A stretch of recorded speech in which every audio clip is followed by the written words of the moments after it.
It's quite simple. What kind of super weapon would we get if all of the weapons for a class and their slot were compiled together?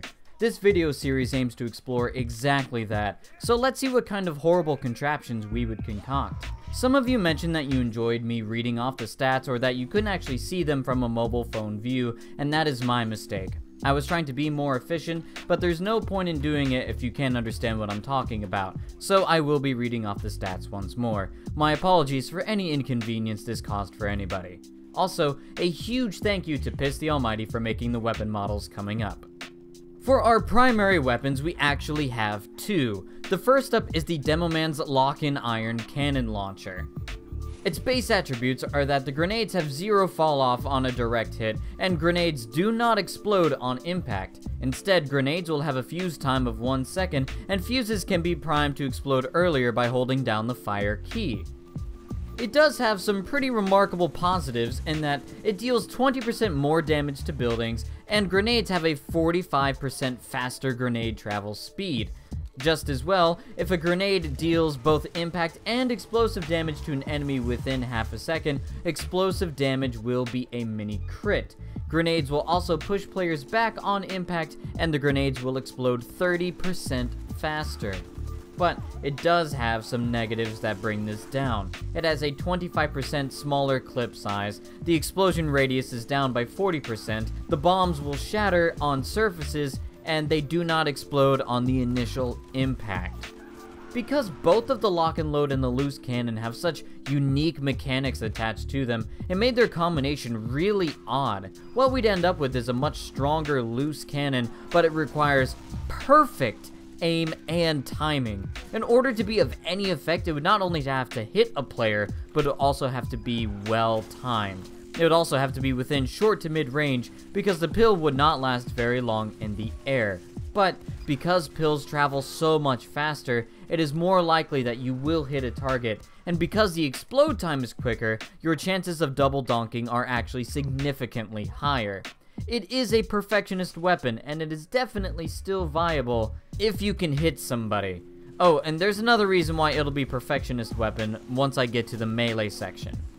Our second primary is Alibaba's Wee Jumpy Boots, and these are just the boots and peg legs, but you can also press space to open a parachute. I honestly debated adding them to the primary, but since they are categorized, well, since I categorize secondaries into different items, it wouldn't make sense to here either. I'm really not going to go into it. It's just boots with parachutes. Cool. As for secondaries, if you complained about the Demoman's secondaries before, you will hate him now. Let's go with our powerhouse first, the Splendid Charge and Turner, which is literally almost all positives.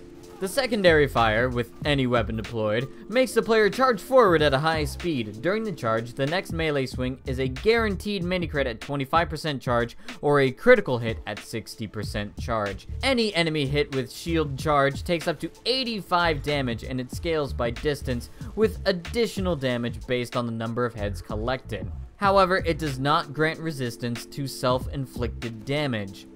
The positives are tremendous, and they are as follows. Charging will remove any debuffs. There is a 70% resistance to fire damage, a 50% resistance to explosive damage, 70% more charge impact damage, which is why it is 85. There is a 50% charge recharge rate. You have full turn and control while charging, and melee kills refill 75% of the charge meter. The shield has one whole negative attribute, but it is a big one. Taking damage while shield charging reduces the charge time. I cannot stress enough that only bullets will take down a Demo Knight equipped with this thing. If you are a Solly or a Pyro, unless you just so happen to have a Panic Shooter, Righteous or not weapon equipped, which I don't know why you would, then just don't. It's not going to work. You can prevent a charging Demoman from sneaking up on you if you manage to hit them. This will make them stop short and look like a goon. It really is the tankiest thing out there, and it's even more resilient than the heavy.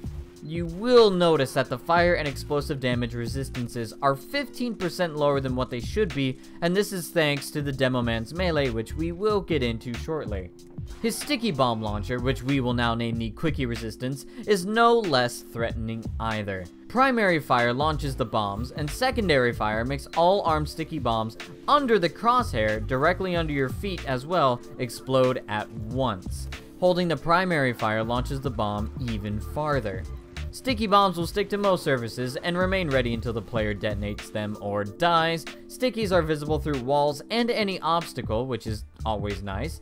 Sticky bombs may be attacked and destroyed with any bullet-firing weapon, a direct strike from a melee weapon, or an enemy Quickie Resistance sticky.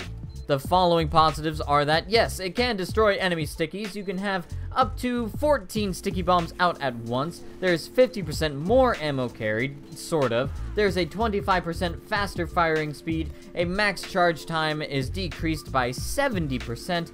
And there's up to 35% more damage based on that charge. However, sticky bombs will have a 0.6 second longer arming time, there's a 15% damage penalty, and a 50% smaller clip size. The laser pointer mechanic is both a boon and a curse for this weapon. On the one hand, you do have an impressively fast trap placing machine, and you can shoot them incredibly far for bonus damage very quickly. On the other hand, you have 4 stickies in your clip at a time, plus you having to look at them means that you're much more prone to being caught off guard. It also makes setting up traps that much longer thanks to reload. I don't ever see you having an ammo problem with this weapon in particular, considering the clip size limits you and forces you to think about your placements. Well, that would be if it wasn't for the Demoman's melee, which, all in all, it's still an incredible lethal sticky launcher that will take a little leading in and a little forward to make use of. It's not terrible, but again, the melee, blah. And finally, we do have the Demoman's melee that I've been leading up to for far too long. The Scotsman's half-Persian persuasive caber train of Isle of Moor. It does have a long list of positives that include it having a 37% longer melee range, and every killing blow decapitates the enemy, increasing the head counter. Of course, your speed and health is increased up to 4 times. If a shield is equipped, every head taken increases the shield damage by 5 to a maximum of 5 times. If you kill an enemy that has the Eyelander or any of its reskins, the Bizarre Bargain, or an Airstrike equipped, you will steal their heads or kills. It increases the user's capture rate by 1 for points and carts. It deals 20% more damage and 4% more damage after the initial explosion because of the caber. Melee kills will refill 25% of your charge meter. There's also 25 points of health restored on kill. The initial hit against an enemy or a solid object triggers an explosion that will damage the user, will also be propelled into the air, but will have a pretty good explosion radius. On kill, you will also be healed for 50% base health, so you are healed half health and 25% health restored on kill. Ammo will recharge the charge meter, and on melee hit, 20% charge is refilled. A single successful hit on a soldier or a Demoman wielding this weapon will be killed. God, that is so many positives out there, goodness gracious. It comes with an equally long list of negatives that will bring this sucker down. Of course, it has no random critical hits, and here's the big one. There's an 80% max primary and secondary ammo reduction, which is horrifying. It cannot refill ammo from ammo boxes until the charge meter is full. So if your charge meter is not full, you're not going to be replacing ammo into your primary or secondary. It has a slower deploy and holster time. The weapon, of course, is honor bound and will decrease your HP by 50 unless it kills. It deals only melee damage if the head is destroyed, which is the caber mechanic. There is a 20% attack speed penalty, a 100% slower switch to speed on top of the slower deploy and holster time.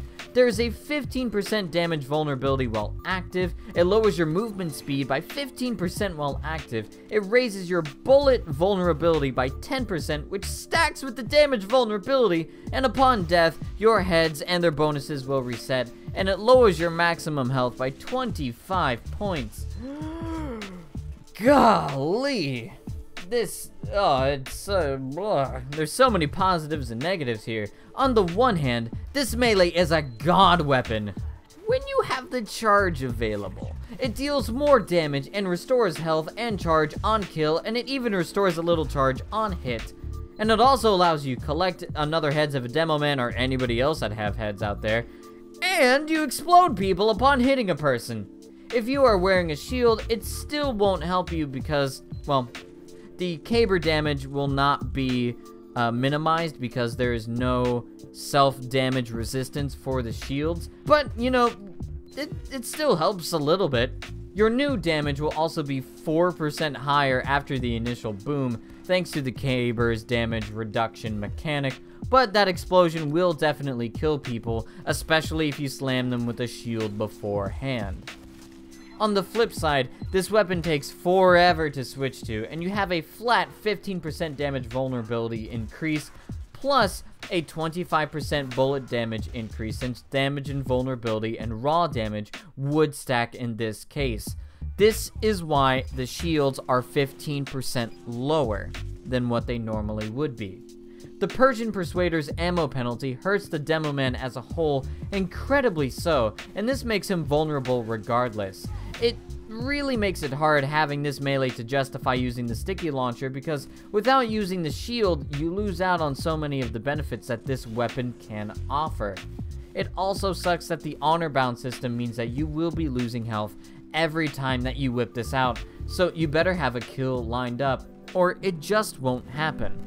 All in all, with all these weapons being used, assuming that you're using the primary, the shield, and the melee weapon, which you have no choice in the matter for the melee, you become one of the ultimate melee classes, and once you are rolling, you are fantastically stronger. But the moment you lose that momentum, you become an extremely vulnerable class, and you are much prone to dying quicker, at least from bullet damage. If there's a pyro or a solly that are trying to hit you, they simply won't do enough damage to warrant it. They would have to switch to their melee, and getting in melee range of you is a terrible idea. I find that pretty interesting that the Demoman class basically is forced to become the Demo Knight to be its most effective. You can use a sticky launcher, and it would be very effective, but again, you lose out on so many benefits of the sword if you use the sticky launcher, so it's hard to justify it. There would only be a few situations that would be the more viable alternative. That being said, thank you all so much for watching, and please stay tuned because more will be coming your way. Of course, we'll be going over the heavy class next, and I'm excited to see what we will come up with. Alright, bye-bye.